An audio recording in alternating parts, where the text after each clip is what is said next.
देश की बात में आपका स्वागत है। आज हमारे साथ वरिष्ठ कांग्रेस नेता डॉक्टर शकील अहमद, जो वेस्ट बंगाल के प्रभारी और CWC के सदस्य हैं। डॉक्टर साहब, सबसे पहले आपका स्वागत है इस खास प्रोग्राम में। डॉक्टर साहब, आपको जो जिम्मेदारी दी गई है लाल किला फतेह करना है आपको, तो लाल किला दिल्ली में है, वेस्ट बंगाल का लाल किला, यानी लेफ्ट, राइट और सेंटर।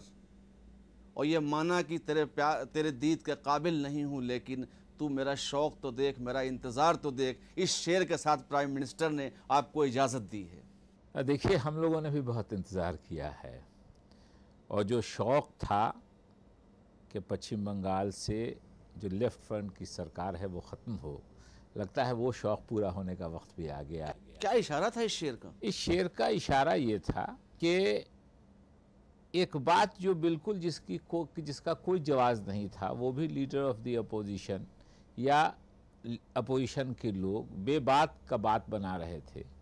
उसके बाद भी इतने पेशेंटली, इतने तहम्मुल के साथ प्राइम मिनिस्टर ने और अपोजिशन के जो सरकार के लोग हैं उन्होंने बातें सुनी और उसका जवाब दिया। आप प्रवक्ता भी हैं कांग्रेस से, कहीं ऐसा तो नहीं लगता कि जैसे ये मायूसी या कोई जवाब न हो तो शेर का बहाना लिया गया हो और नाजुक वक्त में उर्दू काम आई हो? जो हमारी लीडर ऑफ द अपोजिशन हैं उन्होंने भी एक सवाल किया था शेर से कि न इधर उधर की न बात कर, मुझे ये बता कि काफिला क्यों लुटा, मुझे रहजनों से गिला नहीं, तेरी रहबरी पे मलाल है। जी, सवाल का जवाब था। जी, उसी पे उन्होंने कहा कि आपकी बात इतनी फजूल है कि वो सुनने लायक भी नहीं है, लेकिन मेरा सब्र देखिए और मेरा ये इंतज़ार, मैं इंतज़ार करके आपकी बात सुन भी रहा हूँ पेशेंस के साथ। और जाहिर है कि अगर किसी ने अदब के दायरे में सवाल किया है और अगर उस आदमी को, और प्राइम मिनिस्टर मनमोहन सिंह के बारे में मुझको जानकारी है कि 8वें क्लास तक मुझको खुद उन्होंने ही कहा कि मैंने उर्दू के अलावा दूसरी कोई ज़बान नहीं पढ़ी और कोई ज़बान नहीं जानी। दूसरी ज़बानें मैंने 8वीं जमात के बाद पढ़नी शुरू की है, इसलिए जाहिर है उर्दू जानते हैं, उर्दू पढ़ते हैं, उर्दू के अशार, उनकी जो तकरीरें आप हिंदी में देखते हैं वो स्क्रिप्ट उसका उर्दू होता है। लाल किले की तकरीर का भी स्क्रिप्ट उनका उर्दू में होता है। जहाँ भी आज से अभी 1 साल पहले हम लोग कहीं एक ही मंच से बोल रहे थे तो उनकी जो तकरीर आई, प्राइम मिनिस्टर की तकरीर आमतौर पे लिखी हुई होती है, क्योंकि इतने टॉपिक्स को कवर करना पड़ता है कि कोई छूट जाए तो क्रिटिसाइज़ होने लगता है। तो आमतौर पे प्राइम मिनिस्टर लिखित जो रिटन स्पीच है वो देते हैं और वो स्पीच उर्दू में लिखी रहती है। जो अंग्रेज़ी में देते हैं वो अंग्रेज़ी में करते हैं खुद से, वो एक्सटेम्पोर भी बोलते हैं अंग्रेज़ी में लिख के भी, लेकिन जो हिंदी की तकरीरें उनकी होती हैं हिंदुस्तानी की, वो उर्दू में लिखी होती है। दिल्ली के लाल किले से अब लेफ्ट के लाल किले को कैसे फतेह करेंगे? बड़ी जिम्मेदारी है, बहुत आसान नहीं है राह। देखिए, ये बात सही है कि काफ़ी दिनों में से पश्चिम बंगाल में लेफ्ट फ्रंट की सरकार है और लेकिन लोग ऊब गए हैं। अब लोग एक बदल चाहते हैं। तो हमारा अलायंस हुआ है, जो तृणमूल कांग्रेस की लीडर हैं, जो कांग्रेस में ही थी पहले, अलग हुई हमसे, और उन्होंने एक तरह से हिंदी में जिसको कहते हैं संघर्ष करना, वो संघर्ष किया। कांग्रेस भी संघर्ष करती रही है पिछले 34 सालों से। तो ये हुआ कि कहीं हम दोनों अलग रह के कहीं उनको फिर मौका न मिल जाए। उनके मुखालफत में जो वोट है, अक्सरियत पश्चिम बंगाल की आज की तारीख में लेफ़्ट फ्रंट के सरकार के ख़िलाफ़ है। तो हुआ कि वोट स्प्लिट नहीं हो, इसलिए हम दोनों साथ आए हैं और चुनाव शुरू हो गए हैं। आज हमारी पार्टी के भी टिकट का लगभग ऐलान हो जाना चाहिए, आज रात से कल सुबह तक, और हम उम्मीद करते हैं कि मजबूती के साथ हम चुनाव लड़ेंगे और पश्चिम बंगाल में कांग्रेस और तृणमूल कांग्रेस की हुकूमत बनेगी और जो वामपंथ के लोग हैं उनकी शिकस्त होगी, उनकी हार होगी। डॉक्टर साहब, कल वो आपके साथ कल तक थे, आपने कहा तृणमूल आपके साथ थी, लेफ्ट भी आपके साथ था, तो दोनों आपके साथ थे, दोनों में आप किस तरह से फैसला करेंगे? क्या ये कहा जा सकता है कल तक वो आपके साथ थे जिनको आज हराने जा रहे हैं आप? देखिए, सियासी तौर पे वो हमारी सरकार को, चूँकि हमारा मुकाबला बीजेपी से था और एनडीए को फ़ायदा न हो, वो भी पॉलिसी के हिसाब से, लेकिन हमने कोई चुनाव कभी भी लेफ्ट के अलायंस में और ख़ास के सीपीएम के अलायंस में कभी नहीं लड़ा।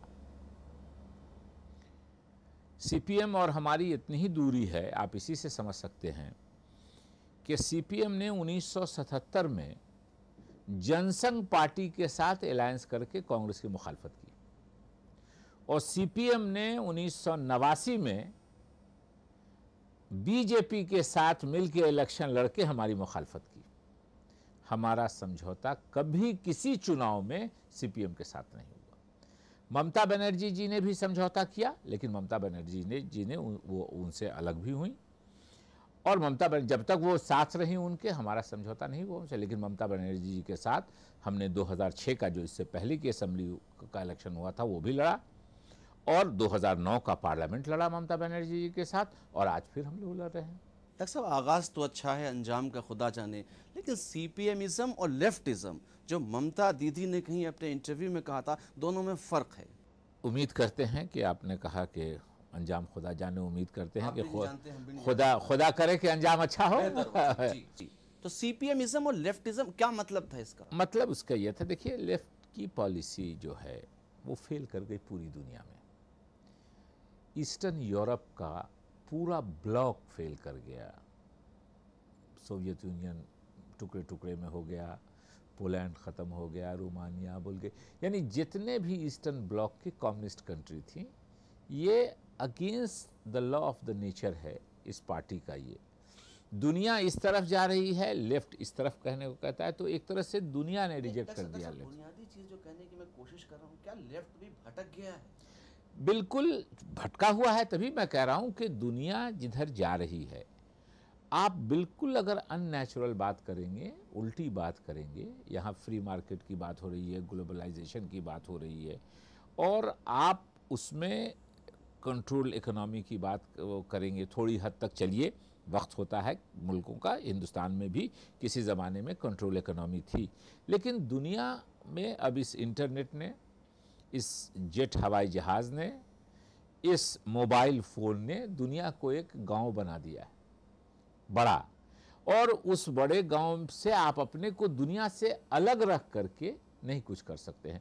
और ये सबूत है कि जिस तरह कम्युनिज्म फेल किया है और जिन जिन मुल्कों पे कम्युनिस्टों का गलबा था, उन्होंने सबने ठुकरा दिया कम्युनिज्म को, यहाँ तक कि अब चाइना में भी बड़ी तादाद में मुजाहरे हो रहे हैं। बहुत, चाइना उतना खुला हुआ नहीं है, इसलिए उसकी खबर नहीं आ पाती है, लेकिन खबर कहीं छुपती नहीं है, आ ही जाती है। सर, आपको उनकी नाकामियों से ज़्यादा उम्मीद है। आपकी अचीवमेंट, आपकी उपलब्धियां, आपकी पेशरफ्त, वो भी तो कुछ बयान करें जो आप जनता में ले जाएंगे। सेंटर में आपकी सरकार है, जनता सवाल कर सकती है। अब मैं समझता हूं कि इस मुल्क के किसी भी समझदार आदमी को समझाने की ज़रूरत नहीं है कि मनमोहन सिंह के वज़ीर ख़जाना से लेके वज़ीर आज़म होने तक में जो इस मुल्क ने तरक्की की है, जो इस मुल्क ने कामयाबी हासिल की है फाइनेंशियल मामलों में, पूरी दुनिया में आप देखेंगे, मैं बहुत 15 साल की उनके अचीवमेंट बताना, इंडिया का ग्रोथ रेट क्या था,